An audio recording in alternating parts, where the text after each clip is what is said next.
દોસ્તો, એશિયાના સૌથી ધનકુબેર ઉદ્યોગપતિઓમાંથી એક મુકેશ અંબાણીને એક લાડકી દીકરી છે જેનું નામ ઈશા અંબાણી છે.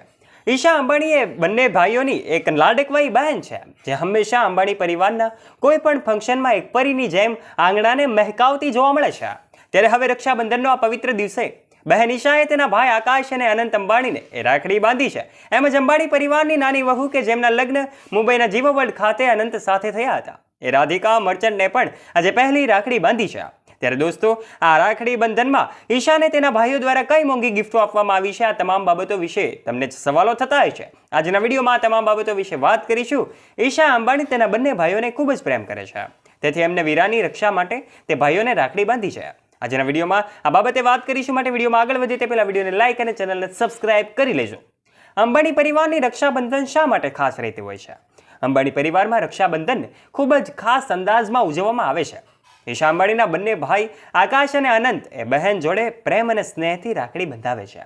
ત્યારે લાડકી બહેનને સ્પેશિયલ ગિફ્ટ આપે છે. આ ગિફ્ટની કિંમત દોસ્તો લાખોમાં નહીં પણ કરોડોમાં હોય છે.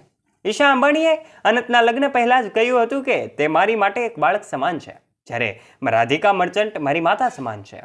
તેથી આ વર્ષે અનંત અંબાણીના લગ્ન થયા છે. આપણે સૌ જાણીએ છીએ કે મુંબઈના જીવો વર્લ્ડ સેન્ટર ખાતે 3 દિવસીય લગ્ન સમારોહ ખૂબ ખાસ રહ્યો હતો. અને આ લગ્ન સમારોહમાં દેશ વિદેશના અનેક બોલિવૂડ સેલેબ્સ, ક્રિકેટ જગતના અનેક દિગ્ગજો, સંતો મહંતો ઉપરાંત દેશના વડાપ્રધાન પણ આ વેડિંગ સેરેમનીમાં ઉપસ્થિત રહ્યા હતા. ત્યારે દોસ્તો, આ વિડીયો સોશિયલ મીડિયા પર ખૂબ જ વાયરલ થયા હતા. તેથી 2024ના રક્ષાબંધનમાં એમના માટે ખૂબ ખાસ રહેવાનું છે, કારણ કે અનંત તેની વહુ રાધિકા સાથે ઈશા અંબાણી પાસે રાખડી બંધાવશે.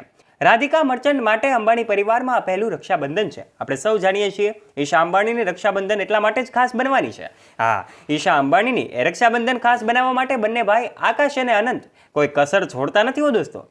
અનંત રાધિકાના લગ્ન બાદ હંમેશાની એમ કહી શકાય કે ઈશા અંબાણી પોતાના ભાઈને રાખડી બાંધવા માટે ભાઈની રાખડી બાંધવા એન્ટેલિયા ખાતે જશે. ત્યારે ફરી એક વખત આખો અંબાણી પરિવાર ચર્ચામાં આવશે.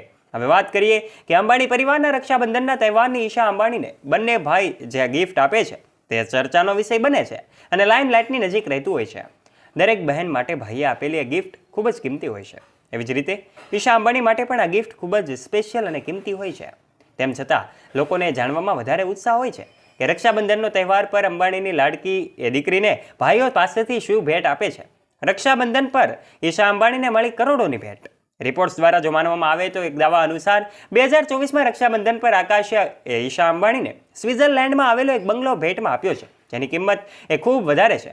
એની કિંમત ચોંકાવનારી હતી. અહેવાલ અનુસાર આ બંગલાની કિંમત 80 કરોડ રૂપિયા હોવાનું કહેવાનું સામે આવ્યું છે. આ ઉપરાંત અંબાણી પરિવારના નાના દીકરા અનંત અંબાણીએ પોતાની મોટી બહેન રાડોની એક ઘડિયાળ ગિફ્ટ આપી છે. આ ઘડિયાળની કિંમત પણ ખૂબ હજારોમાં નહીં, લાખોમાં નહીં પણ કરોડોમાં છે, જે હીરાથી જડેલી છે. અને આ ઘડિયાળની કિંમત એ સામાન્ય વ્યક્તિને કોઈ ચૂકવી શકતું નથી. અને આ ઘડિયાળ એ સામાન્ય વ્યક્તિ ખરીદી પણ શકતો નથી. એની કિંમત લગભગ 10 કરોડ રૂપિયા હોવાનું સામે આવ્યું છે. ત્યારે દોસ્તો, હવે આ વર્ષે પણ ઈશા અંબાણીને એમના ભાઈઓ તરફથી આ ખાસ ગિફ્ટો મળી છે. તો રાધિકા મર્ચન્ટને પણ ડાયમંડનું એક નેકલેસ ભેટ આપવામાં આવ્યું છે. આ ઉપરાંત એક સોનાથી જડેલું એ પર્સ ઉપરાંત એને પણ એક રાડોની ઘડિયાળ એ ગિફ્ટ કરવામાં આવી છે, જે ઈશા અંબાણીએ એમની આ રાધિકા મર્ચન્ટને એ રિટર્ન ગિફ્ટ આપ્યું છે. ત્યારે દોસ્તો, એ સમય આવતા જ આ તમામ માહિતીઓ સોશિયલ મીડિયા પર હાલ ખૂબ વાયરલ થઈ રહી છે. અંબાણી પરિવારનું કોઈ પણ ફંક્શન હોય ખૂબ ધૂમધામથી એમની ઉજવણી કરવામાં આવે છે.